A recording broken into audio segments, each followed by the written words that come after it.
and the Prophet, and the one and those who give charity in the state of ruku. الذين يؤتون الزكاة وهم راكعون.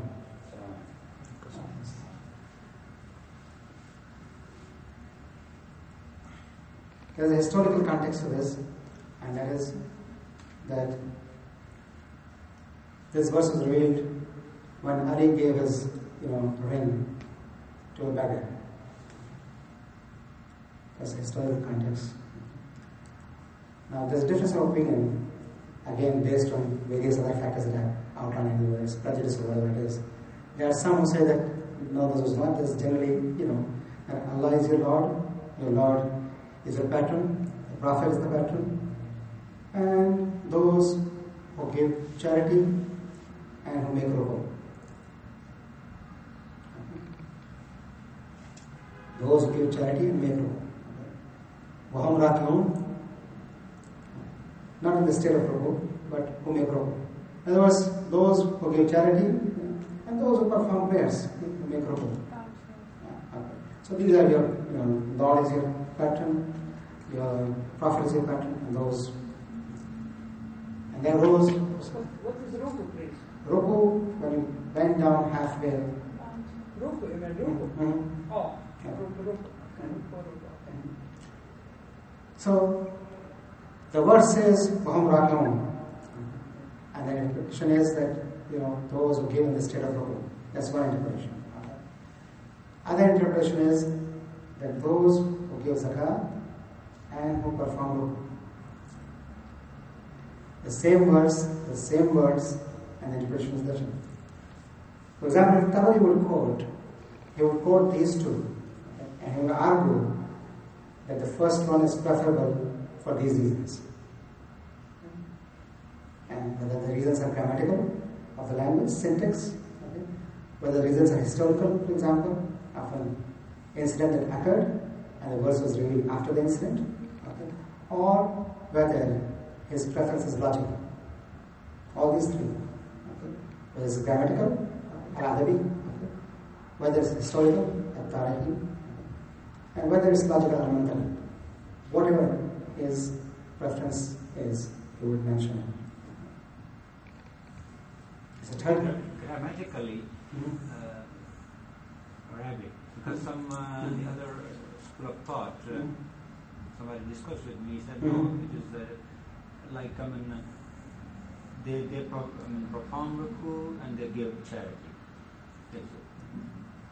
Since I'm not the expert of that, so I said no, this is actually yes.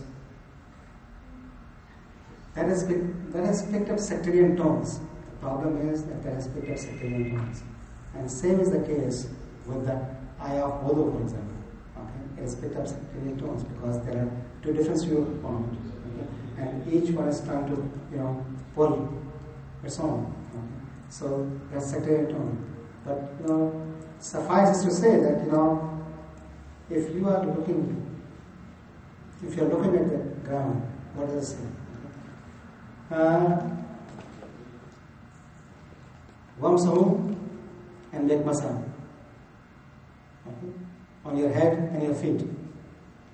They say the feet is waksahu.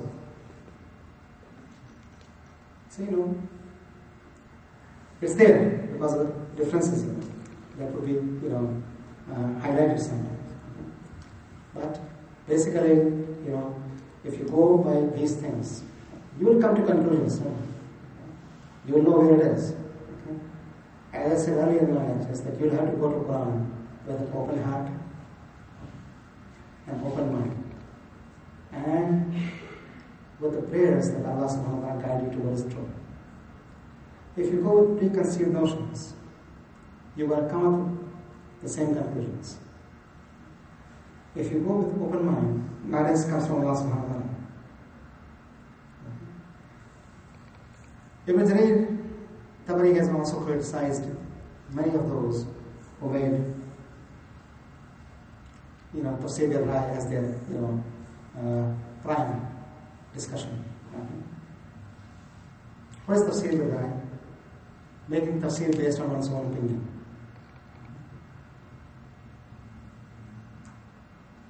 He has quoted many verses in the Quran. For example, one of the verses that talks about Zulaikha and Yusuf. Okay. The verse is Hamad bin. The same verb is used for Yusuf, and the same word is used for Zulaikha. We know one is the prophet, and one is a normal woman who could be a sinner, and who is invited to sin. Okay. Can both have the same temptations?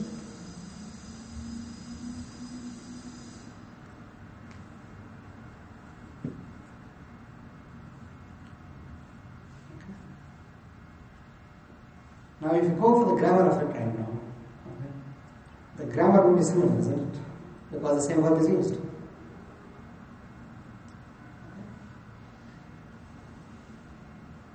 Ham is the verb. It's used for both Yusuf and for Zulaikha. The same verb, isn't it? The syntax, the grammar, Arabic is a perfect language. Okay? And the usage is perfect. Okay? Quran is a classical example of the most perfect Arabic. Okay? There is no linguistic shortcoming here. Okay? The same verb is used. So from a grammatical viewpoint, it's the same verb.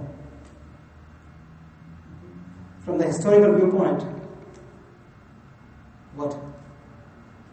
We go to the history as narrated by, the Prophet and his family.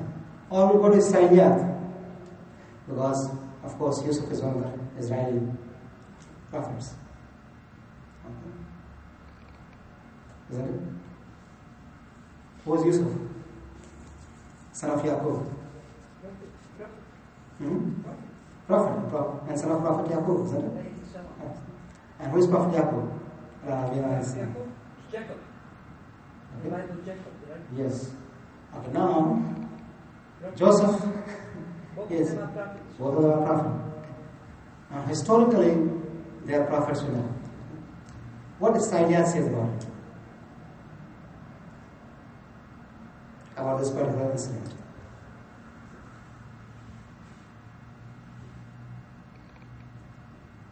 It says that he fell for it.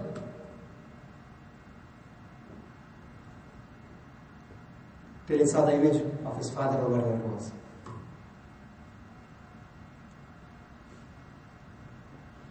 In other words, Zulaikha advanced towards Yusuf. That's one context as far as Israeliyat is concerned. This tradition has also crept into Islamic literature by word of Israeliyat. The third aspect, going for the logic of it. Is it possible for a prophet to be like that? The one who is Masoom, can he be like that? Absolutely not. So in this case, the logic is going to overrule what is history. If it's correct, I don't know. It's not correct, I don't know for sure. Okay? Or what is grammar? And I did, discussions in here, and this tafsir, many other tafsir as we discussed,